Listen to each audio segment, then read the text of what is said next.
Hey, what's up guys, it's Taddy here, and this is another episode of my Diary of Ruthless Hardcore SSF Adventures.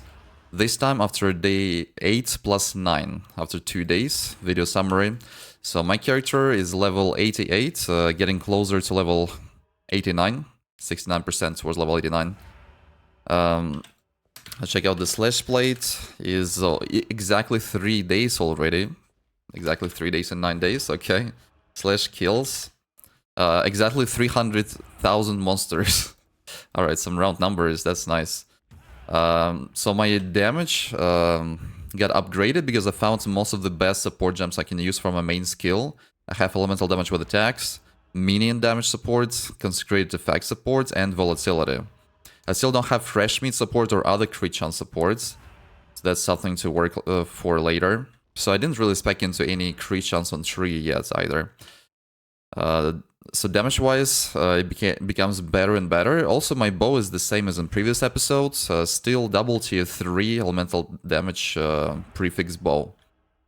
Defense stat looks like this. 7.6k armor, 5.4k energy shields, 76% spell suppression, but I also have lucky suppression, so effectively it's almost like 90% chance of suppression, to suppress spells.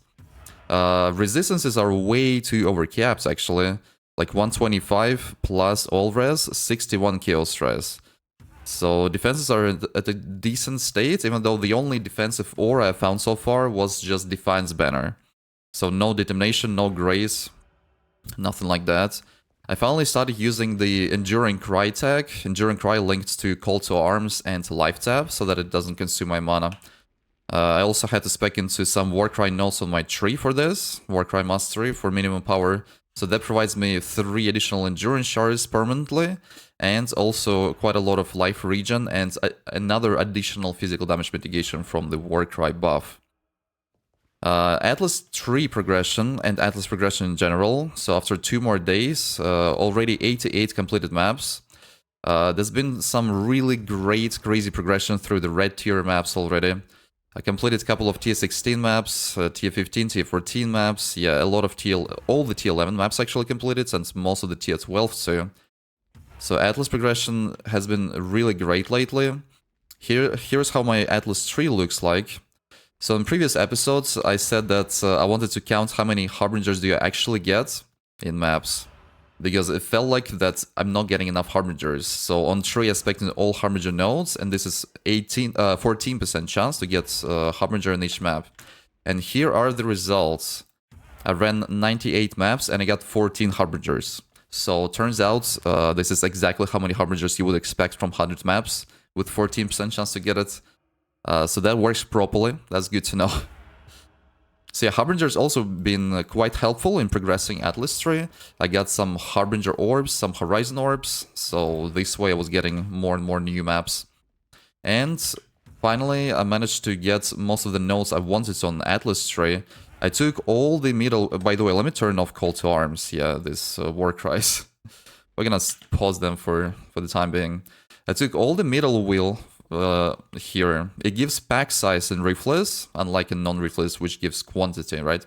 So it's 12% permanent pack size, and this is the only source of pack size you can get to your maps, because map modifiers don't roll pack size naturally in Ruthless. So I feel like this is like the most important, ultimately the most important nodes on a Ruthless Atlas tree. So you get 12% more monsters in every single map, which results in 12% more maps dropping, and also 12% more corpses. So this is Necropolis League. Corpses has been like the best mechanic to craft gear with. So the more corpses you get, the better, of course. So yeah, super universal nodes, both for map sustain and for character gear progression. Absolutely amazing. And after that, I started speccing into chance to drop maps 1 tier higher. I took all 3 shaping notables on tree, so I have like 35% chance to drop a map 1 tier higher. There is more nodes like that here at the top, for example, another 2% chance to drop maps 1 tier higher. But for now, I started also speccing into just more maps drops. I feel like I didn't want to spec into any special league mechanic, because the best league mechanic right now is just Necropolis. So I thought all I need from Atlas tree is just maps and corpses. So I didn't spec into like Harvest or Legion or Breach, nothing like that. So yeah, full Necropolis, full map sustain so far. So Harbingers are also for map sustain. Even though I'm thinking, like, once I will complete most of the maps on Atlas tree, maybe I will be able to also spec out of Harbingers. Probably will not need them anymore. So with that Atlas tree, I finally started dropping a really decent amount of corpses. I think I average 2.5 corpses per map now. So by the way, starting from today, I want to start counting how many corpses do I get per map to get like a proper statistic, like with Harbingers. But yeah, it feels like it's 2.5 corpses per map, so quite a lot of crafting I can finally do with Grave. The most rare corpse in Ruthless, and the most important one for crafting, is 50 plus 50 flat modifier tier rating. So these corpses allow you to actually get like guarantee high tier modifiers on item that you craft, and those are extremely rare. So right now I'm planning the big craft with Necropolis, a bow, a high item level bow with tier 1 triple prefixes, elemental damage, and potentially attack speed and crit chance crit multi on suffixes. But yeah, so I tried to count. I need around 8 modified tier rating corpses for that, and I will obviously boost their effectiveness with other corpses that increase effectiveness of connected corpses, either adjacent or corpses in row and column. But yeah, so I drop like probably 1 modified tier rating corpse per like 100 corpses I drop, maybe even more rare than this so far. So some people suggested to try the randomizer corpse keystone here. So every corpse is random, and they feel like maybe they get more modified tier rating corpses this way. Maybe I'll try that later, but I think for the first like big bow crafts, I want to just farm corpses normally. Just 3 more modified tier rating corpses probably should be enough, because I have quite a lot of corpses that increase effectiveness of other corpses. And other than that, I just started crafting kind of like randomly with without any modified tier rating corpses. And I crafted a few upgrades this way, so we're gonna take a look in this video about at different clips of like what you can expect in Ruthless when you just basically spam like plus 5 explicit modifier corpses and like 1-2 corpses for increased chance for certain modifiers. Like, what kind of outcome can you expect? We're gonna take a look at that, but first some other clips that's been interesting. Let me bring it to the screen. Yeah, here it is. Some other interesting clips first from last couple of days, 2 days to be exact. So this was a sketchy moment clip. I was in Glacier T9 map and I was running around the pack, which was like immune to damage, right? So my monsters tried to, my minions tried to attack these immune monsters. So nothing was dying on the screen. I ran into a pack of ghosts with molten shell and a lot of projectiles. I was like, I dropped kind of low, but then yeah, so I used my temporal rift skill to teleport out of the sketchy pack of monsters. Even though, to be honest, I kind of misclicked. I was spamming just Life Flask, and my Temporal Rift keybind was right next to Life Flask. So there was like a really good misclick. I need to start properly clicking on those skills actually to get out of like sketchy situations like this. On this map, so as I was progressing through raid tier maps, this is T11 map, as you can see, Sulfur Vents, I started using some Scarabs I accumulated over the last few days. I have quite a lot of different random Scarabs, and it's better to start using them to help progressing through the red tier maps. And on this map I used, for instance, Elder Scarab, right? So it adds Elder influence mobs to the map. And as you can see, this is Elder monsters. They spawn from the Null portal that is also Elder influenced right here. Took some damage though. Yeah, some of the monsters can be pretty scary. I had to run maps with bad modifiers too, because, like perma vulnerability, for example. And as you can see, this portal dropped 2 red tier maps. This is actually the first time happened to me, like in dropping 2 maps from one monster, and both of these maps are red tier maps. So it's been pretty helpful to use random Scarabs when I was running my red tier map so far. That definitely boosted my Atlas tree progression. So yeah, that was a memorable moment And here I was doing another tier 11 map, Fucking River. The boss is really sketchy here, especially like without proper travel skill. It spawns a really big ball, which can drop on you with big air effect and really huge damage. This maybe would be a one-shot. Yeah, it chased me and boom, I ran away from it.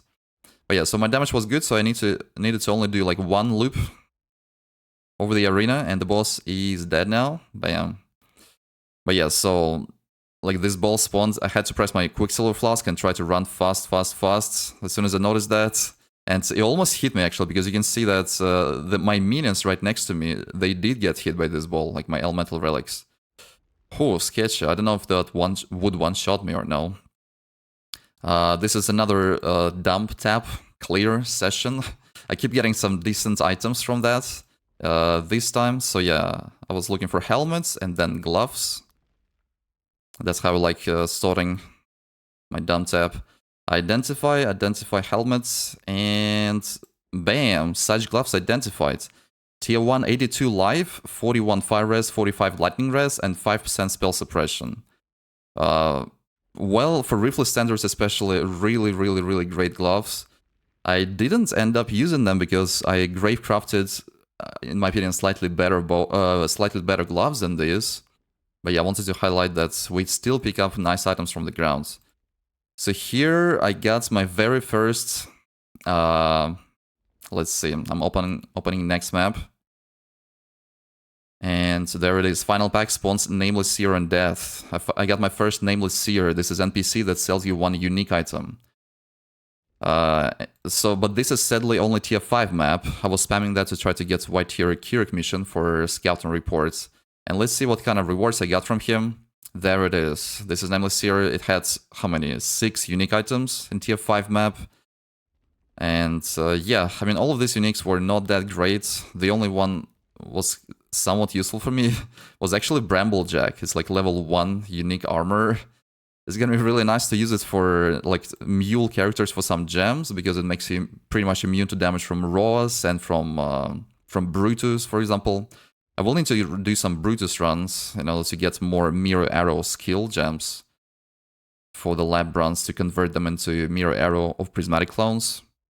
But yeah, so I took Bramblejack, even though I felt kind of bad to get like just a leveling unique from Nameless Seer. This map highlights how I started dropping more corpses. That was a pretty nice trick here. Let's see. It's about to happen. Okay, 2 corpses dropped. Wow. 2 corpses. And then what? And then another 3 corpses. So yeah, there was like 5 corpses on one screen. So for Ruthless standards, it's like very generous. Like I said, I started averaging like 2.5 corpses per map, I guess. But sometimes you get even like 10 corpses. Sometimes you get 0 in the same map still. And this is another highlight also for the Necropolis leg mechanic, but not corpses, but all flames. So I didn't use any all flames so far, still accumulating them. But I do plan to start like using them to maybe see if it's gonna be worth it. And look at this, another Ember of Meatsack, right? This one is really nice, and what's interesting here is that I got three Embers of Meatsack in one map. So it was tier 10 map, so monster level 77 Meatsacks. It's really nice actually. They can provide some good loot. And here it is. So now it's gonna be some clips of grave crafting. The way I was doing that, when I was collecting corpses, sometimes I get this corpse that when you bury this corpse, the adjacent corpses become randomized, right? So initially I was just planting useless corpses, or like bad corpses, as I would say. For example, create a belt corpse, you just drop way too many of them, so I started converting them into random corpses.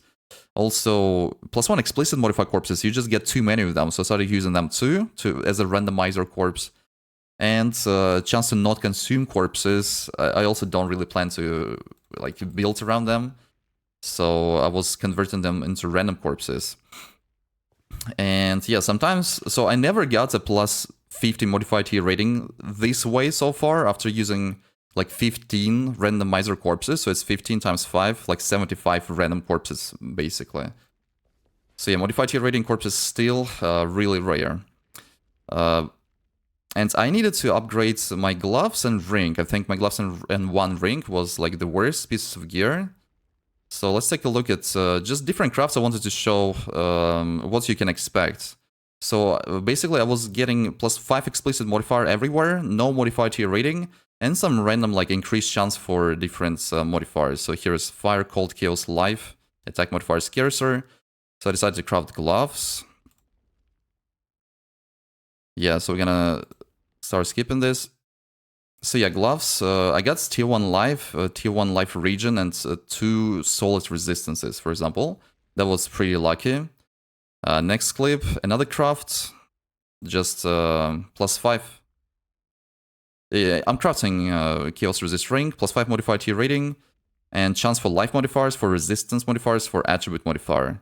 Everything else is irrelevant. So what kind of ring do I get here? This is actually the ring I started using. It's a really good ring. It has really decent life, 57, 16 all res, 43 cold res, and damage recoup is life. There's like a massive amount of resistances and life on a Chaos Resist ring. Awesome ring. Again, so without any modified tier rating, I got pretty lucky here. Okay, another clip. Let's see on average what you can expect. So I'm crafting another ring, +5 explicit modifiers, chance for physical, fire, life modifiers, and some scarcer. We press exercise. So here's the ring. Also big life, big mana, so decent for mom, I guess, and some rarity and small fire res, 13. So this one is not so good, right? So obviously you don't get great crafts every time. Another craft, I think it's useful to see what you can expect, right? I keep saying that. +5 explicit, chance for life modifier, chance for resistance modifier. Just one corpse, right? One life corpse, one resistance corpse. Most of these corpses get from a randomizer corpses. We drop gloves, which, yep, just 8 life, but 2 pretty big resistances and strength. 38 fire, 21 lightning. So mediocre gloves, 8 life, make them pretty bad. Another pair of gloves I'm crafting, also +5 explicit, chance 1 corpse for life, 1 corpse for resistance. The drop will be really similar as far as I remember to previous gloves.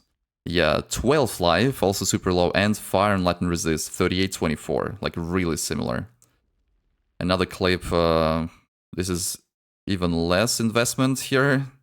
Just +5 explicit and 1 corpse for chance for cold modifiers on the ring. And I dropped, yeah, no life, just cold resist and decent chaos res. So that's a bad outcome, pretty useless. Another craft, gloves, +5 modified explicit modifiers, 1 life, 1 resist corpse. Yep, life resistances.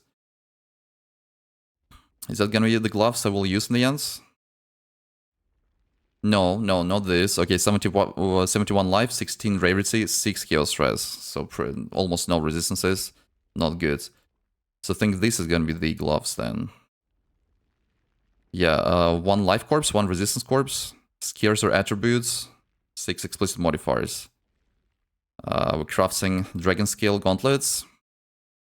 And no, okay, not these gloves. 65 life, 11 fire res, 41 cold res. Okay, so these are the gloves then. So I already got a really great ring upgrade. And we're gonna get gloves upgrades from this one as far as I remember. Yes, 77 life, 21 chaos res, 19 fire res, 34 lightning res. So a lot of good stats. There was direct upgrade on my previous gloves. Armor evasion base. So that was awesome outcome. So out of like 10 to 15 random crafts, I got 2 really great upgrades for my gear, right, for my character. So that was really awesome. And then, yeah, so there's another craft. Oh, yeah, so here I had a chance for minion modifiers. Also, I got this corpse randomly in the ground, buried already, from a corpse randomizer. So I thought I will try to craft a helmet, because it can roll plus minion level. Plus level 2 minion skills, which I don't really need for BAMA, by the way. So yeah, it was 5 explicit modifiers, 1 resistance, 1 minion, 1 increased prefix modifiers corpse, and some scarcer too. And what I'm gonna get is this. So that was, yeah, super useless. I mean, 33 life, I didn't get +1 level to minion skills, double rarity actually, and 35 lightning res. Well, I mean, it's not a terrible item, by the way, it's just my helmet is better at this point. So yeah, some really nice upgrades. My life now is 5,200 almost. Here's new gloves, here's the new ring I crafted with Grave. This is my old helmet, big life and 2 big resist, so this one I just dropped from monsters, identified it. And yeah, so here it is. That was the updates. So massive Atlas progression, incredible upgrades from grave crafting, and I started planning the big bow project craft to get a triple tier 1 bow. I probably will be able to do this in like maybe 2 days, because again, so 3 modified tier rating corpses I need. This is really grinded. It's probably around 300 corpses I need to get. But yeah, so the plan is to start counting how many corpses I get in how many maps. Yeah, like average corpse per map. I think is gonna be interesting. I also stopped picking up corpses for unique, like haunted by unique monsters, except for Pirandas, because all those uniques are pretty bad. And I didn't drop a single Piranda's corpse yet. And also, yeah, so maybe use some old flame members, because I have too many of them. They can provide some good loot, but they can be pretty scary. The monsters can be pretty reapy. I'm playing hardcore after all, so I'm trying to be careful there. But yeah, I'm excited to continue this adventure today, tomorrow. I will try to make a video with updates, as always, and we'll see you guys next time.